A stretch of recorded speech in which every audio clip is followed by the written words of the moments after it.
Bab 2, Kelas 8. Indonesia sebagai negara kesatuan. Negara Indonesia adalah negara kesatuan. Hal ini juga tertuang dalam UUD tahun 1945, Pasal 1 Ayat 1 yang berbunyi, Negara Indonesia ialah negara kesatuan yang berbentuk republik.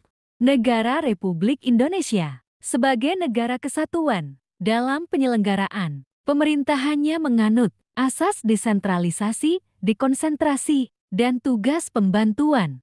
Sentralisasi berarti kewenangan dan pengelolaan pemerintahan hanya terpusat di satu pihak, biasanya pemerintah pusat, sedangkan pada desentralisasi, kewenangannya dibagi ke beberapa pihak, biasanya lembaga atau pemerintahan daerah.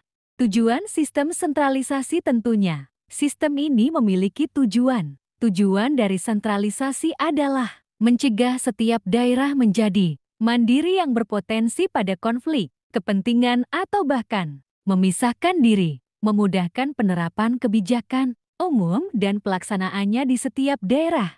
Kelemahan dari sistem sentralisasi adalah seluruh keputusan dan kebijakan di daerah dihasilkan oleh orang-orang yang berada di pemerintah pusat, sehingga waktu yang diperlukan untuk memutuskan sesuatu menjadi lama. Ada beberapa contoh sistem sentralisasi di negara kita seperti: Pertama, Lembaga Keamanan Negara yaitu TNI, Tentara Nasional Indonesia yang melakukan perlindungan pada Indonesia di 3 titik yaitu darat, laut, dan udara. 2. Bank Indonesia BI sebagai pusat pengaturan seluruh kebijakan moneter dan juga fiskal. Ketiga, pada sistem pemerintahan lama, Indonesia di era Orde Baru yang menempatkan seluruh kekuasaan di pemerintah pusat.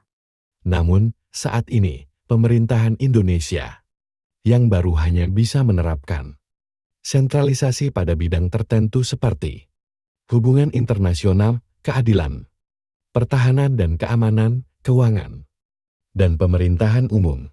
Bentuk pemerintahan NKRI adalah republik, sehingga negara diselenggarakan berdasarkan prinsip kedaulatan rakyat yang dilaksanakan secara demokratis, yang dibentuk melalui pemilihan umum, pemilu, hubungan pusat dan daerah, dijelaskan dalam bab ke-6. Pemerintahan Daerah Undang-Undang Dasar 1945 Pasal ke-18. UUD tahun 1945 Pasal 18 Ayat 1 menyatakan bahwa Negara Kesatuan Republik Indonesia terbagi atas daerah-daerah provinsi dan daerah provinsi itu terbagi atas kota dan kabupaten yang masing-masing kota, kabupaten dan provinsi tersebut memiliki pemerintahan daerah yang diatur dengan undang-undang. Desentralisasi dapat diartikan sebagai pengalihan tanggung jawab, kewenangan, dan sumber-sumber dana, manusia, dan lain-lain dari pemerintah pusat ke pemerintah daerah. UUD tahun 1945 Pasal 18 Ayat 2. Pemerintahan daerah provinsi, daerah kabupaten, dan kota mengatur dan mengurus sendiri urusan pemerintahan menurut asas otonomi dan tugas pembantuan. Desentralisasi merupakan sebuah instrumen untuk mencapai salah satu tujuan bernegara, yaitu terutama memberikan pelayanan publik yang lebih baik dan menciptakan proses pengambilan keputusan publik yang lebih demokratis. Jenis desentralisasi menurut bidang kewenangan yang diberikan kepada pemerintah daerah secara umum dibagi menjadi 3 yaitu: pertama, desentralisasi administrasi; kedua, desentralisasi fiskal; ketiga, desentralisasi politik. UUD tahun 1945 Pasal 18 Ayat 5. Pemerintahan daerah menjalankan otonomi seluas-luasnya, kecuali urusan pemerintahan yang oleh undang-undang ditentukan sebagai urusan pemerintah pusat. Desentralisasi adalah penyerahan kewenangan dari pemerintah pusat nasional kepada pemerintah lokal atau daerah dan kewenangan daerah untuk mengatur dan mengurus kepentingannya sesuai dengan aspirasi dan keputusannya, dikenal sebagai otonomi daerah. Memudahkan dan mempercepat proses pengambilan keputusan yang secara tidak langsung menunjukkan suatu kepemimpinan yang kuat. Tujuan desentralisasi adalah meningkatkan kesejahteraan dan menjadi salah satu upaya mengurangi angka kemiskinan di daerah.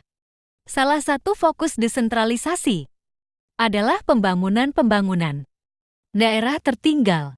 Kelebihan desentralisasi. Desentralisasi meningkatkan efektivitas birokrasi. Lebih jauh bahkan memberikan keuntungan yang besar bagi organisasi partisipatif. Desentralisasi meningkatkan inovasi, khususnya bagi pemerintah daerah yang diberi wewenang terutama dalam hal pelayanan publik.